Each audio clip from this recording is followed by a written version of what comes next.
Is hip hop a bad example? Is it? Is it really? Is it the worst thing since sliced bread?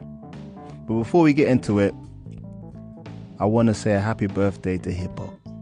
50 years old. I'm a bit late to the celebrations and all that. I'm like that uncle that shows up to the party, cake's been cut, everyone's half tipsy on the dance floor. Do you know what I mean? But I just show up then. I'm that guy. Yeah, happy birthday to hip hop. I'm a bit late to say it, but yeah, hip hop, is it a bad example? I would say it's subjective, because if you go from today's era, which is not my era, but I like a few people, but today's era is, I think is possibly the worst. But you know what? You don't get this era without the previous eras. That's what I say. But the thing about, let's go back to the beginning anyway. Look, hip hop in the 70s was just birthed, and you had a much wider and well represented demographic of regular street rap, positive stuff, party rap. And a lot of it was party rap, to be fair. It wasn't really that deep. It wasn't that skilled. Let's keep it real. Go back and do your research if I offended someone, because that stuff in the 70s was not really rapping. That was some lullaby thing. Anyway, I digress. But you move to the 80s and it's got a bit more skilled. It got a bit more gangster once Ice-T was the forefather of gangster rap. He wasn't the biggest artist, but he made a lot of violent gangster rap. Obviously, Ice-T was from the West Coast. But then it didn't take to another level of gangster until NWA came out in 1988. And yeah, obviously they had F the Police, dropping the N-bomb quite a lot, which back then was, now it's common. You even see other people from other demographics saying the N-word, calling each other that. Which is weird. You see two white guys calling themselves the N-word. It's just weird in a fight. But anyway, yeah. In the 80s, NWA came out with the dropping out N-bombs, F the Police, very controversial stuff.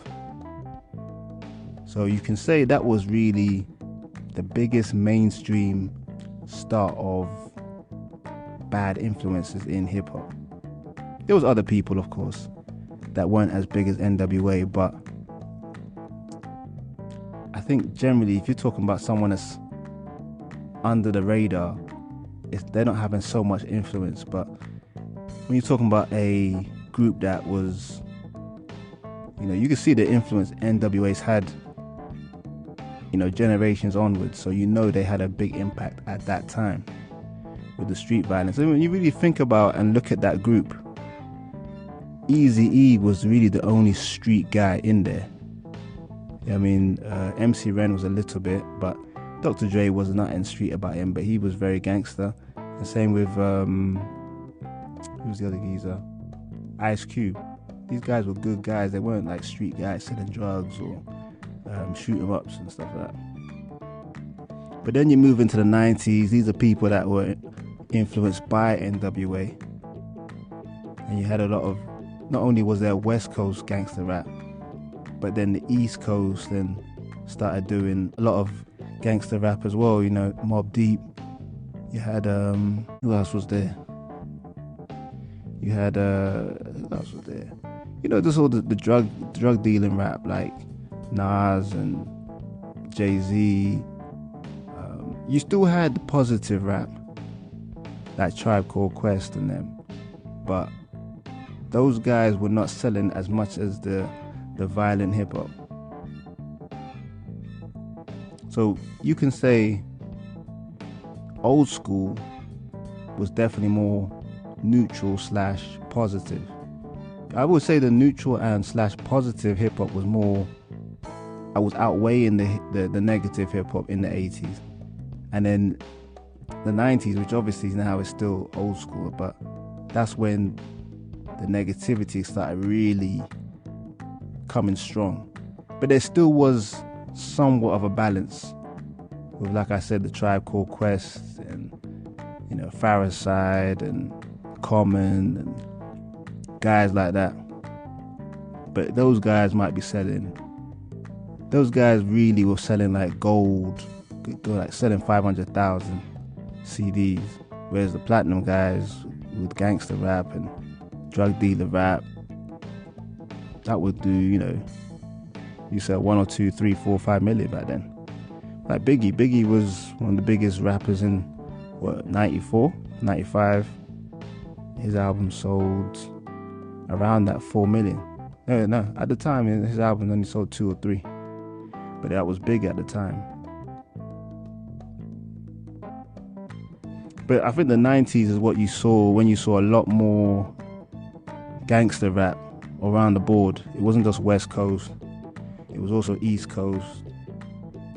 You also had a lot of misogyny rap, which is, to be fair, that is, you know, you see a lot of that now as well.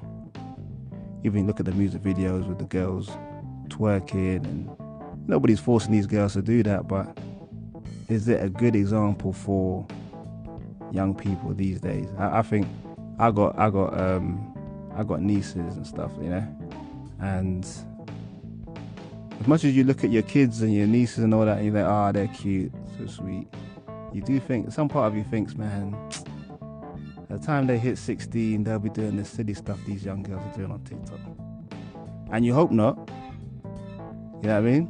But you can't fight the ocean, and you know that's what young girls are doing. They're acting all crazy out there right now, and guys as well. Guys are doing some mad stuff too. But yeah, the misogyny. Young boys want to be gangster. You know, the thing about I'll say about today's era compared to my era was, you know, rappers. I'm not saying this was good, but rappers used to glorify being the drug dealer, whereas now it's so weird. It's like these rappers are glorifying being the druggie. You know what I mean? Like, you had people like DMX, we all knew he was on crack, and he never later on he used to admit that, but the reason why he kept that hidden and other rappers and R&B singers kept it secret that they were on coke or whatever, some of the hard stuff, is because it was a bad look. Nobody wanted to be seen as a druggie. Whereas these youngsters that born in the 2000s, honestly, man, they're all glorifying, I pop this Xanax and pop this and pop that. I'm just like, are you dizzy? Are you dizzy? Honestly, are you? I gotta laugh. But it's just mad the way these youngsters are actually glorifying drug use. You know, maybe I'm a bit strong in it because I'm very anti-drugs. But, you know, which to each his own at the end of the day, but to put it onto songs and glorify it for youngsters is a bit of an odd one for me. I can't quite understand it. But, you know, at the end of the day, you know, I you know, if you like to drink, if you like to smoke weed, that was the normal stuff back in the day. That was the only vices that you could say were bad influences. But nowadays it's, you know, it's the hard stuff. It's new drugs that are even more lethal. Back in the day, you could have a crackhead smoking. You got crackheads right now that have been smoking crack since the 80s and 90s. They're still living. But the drugs these lot are taking now, they don't know the doses properly. And they're basically just dying from misdosing themselves. And yeah, it just seems it's weird that these youngsters are still doing the same drugs that are killing their friends, and they've only been doing it for 2 minutes. Like, these people that did crack, they're doing it for decades and still living. Not to condone the other one, but you get what I'm saying.